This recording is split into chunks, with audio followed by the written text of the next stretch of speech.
Hi అండి, నేను Razia's healthy kitchen నుంచి. ఈరోజు మన రెసిపీ వచ్చేసి తోటకూర ఫ్రై అండి.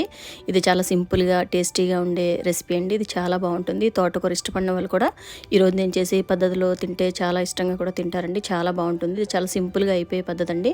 పైగా తోటకూర మన హెల్త్కి చాలా మంచిదండి.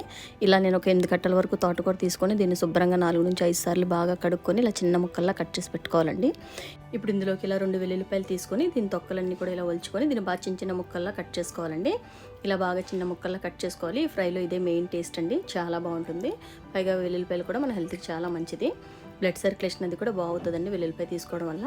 ఇలా కొంచెం కరివేపాకు, ఇంకా కొంచెం 1/2 స్పూను శనగపప్పు, 1/2 స్పూను ఆవాలు, ఇంకొక 1/2 స్పూను మినప్పప్పు అండి. ఇలా కొంచెం హాఫ్లో ఇంకొంచెం తక్కువగా జీలకర్ర, ఒక 4 ఎండుమిర్చి తీసుకున్నానండి. ఇవన్నీ ఒక పక్కన పెట్టుకుందాము.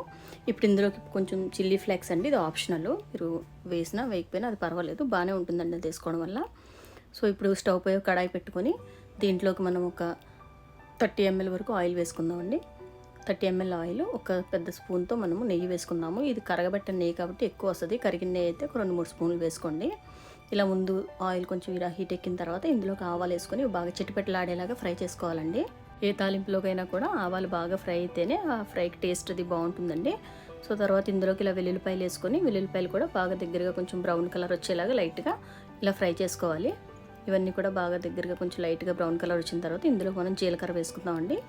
దీని తర్వాత 1 by 1 ఇలా వేసుకుంటూ ఫ్రై చేసుకోవడం వల్ల అన్నీ కూడా బాగా ఫ్రై అవుతాయండి ఒకదాని తర్వాత ఒకటి. ఇప్పుడు దీంట్లోకి ఇలా జీలకర్ర వేసుకొని జీలకర్ర కూడా బాగా ఫ్రై అవ్వాలండి. జీలకర్ర కూడా పచ్చివాసన లేకుండా బాగా ఫ్రై అవ్వాలి.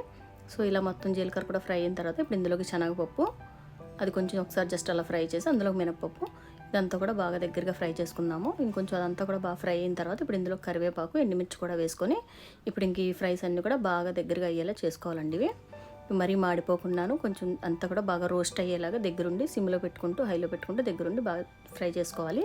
ఇదంతా కూడా బాగా రోస్ట్ అయ్యి ఫ్రై అయిన తర్వాత ఇందులోకి మనము పసుపు అండి, ఒక 1/2 స్పూన్ పసుపు వేసుకోవాలి. ఆ ఫ్రైస్ పచ్చిగా ఉంటే కనుక ఫ్రై అస్సలు టేస్ట్ ఉండదండి.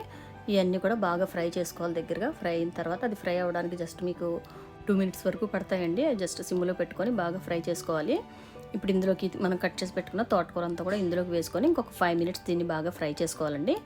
ఇలా ఈ తోటకూర అంతా ఇందులోకి వేసుకున్న తర్వాత ఇప్పుడు ఇందులోకి మనం ఇలా 5 minutes వరకు చేసుకోవాలి. తోటకూర మనకి హెల్త్కి చాలా మంచిదండి. ఇలా ఇప్పుడు మనం ఈ తోటకూరతో ఆల్రెడీ మన ఛానల్లో తోటకూరతో పకోడీ కూడా చేస్తున్నామండి. చాలా బాగుంటుంది. ఒకసారి చూడండి. తోటకూర పప్పు ఇవన్నీ కూడా మన ఛానల్లో ఉన్నాయండి. నేను లింక్స్ కింద డిస్క్రిప్షన్లో ఇస్తానండి. తోటకూర తీసుకోవడం వల్ల మనకి హెల్త్కి చాలా ఫైబర్ అది బాగా అందుతుందండి.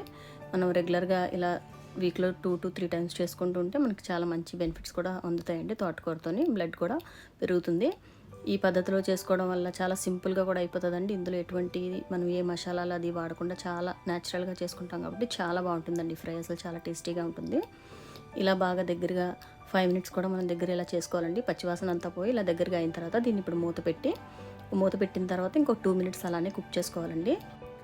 ఇలా 2 minutes అయిపోయిన తర్వాత మళ్ళీ మూత తీసేసి దీన్ని బాగా ఒకసారి మిక్స్ చేసుకుందాము. మళ్ళీ ఇలాగ మూత తీసిన తర్వాత దీన్ని ఇంకొక నిమిషం వరకు దీన్ని బాగా ఇలా ఫ్రై చేసుకోవాలండి. ఇదంతా కూడా బాగా ఇలా ఫ్రై చేసుకోవాలి. ఈ తోటకూరతో మనము సూప్ కూడా పెట్టుకోవచ్చండి. చాలా బాగుంటుంది తోటకూర సూప్ కూడాను. ఇలా తోటకూరతో ఏదో ఒక రకంగా చేసుకుని తీసుకోవడం వల్ల మనకి హెల్త్కి చాలా మంచిదండి.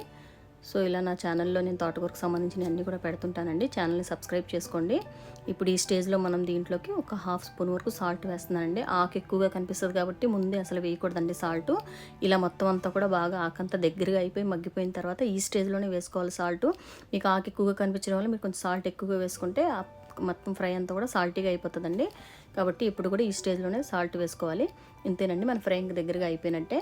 ఇలా మొత్తం అంతా కూడా ఇంకొక నిమిషం బాగా దగ్గరగా ఫ్రై చేసుకుంటే ఇంక ఇలా మొత్తం అంతా గ్రీనిష్గా చాలా టేస్టీగా ఇలా చాలా బాగుంటుందండి ఫ్రై.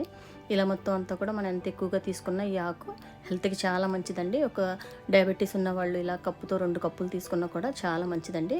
ఇందులో మనం ఎలాంటి ఎక్స్ట్రా ఏమీ వేయలేదు కాబట్టి చాలా సింపుల్గా ఈ వెల్లుల్లిపాయతో అది చాలా టేస్టీగా చాలా బాగుంటుందండి. మీరు తప్పకుండా ఒకసారి ఇలా ట్రై చేయండి.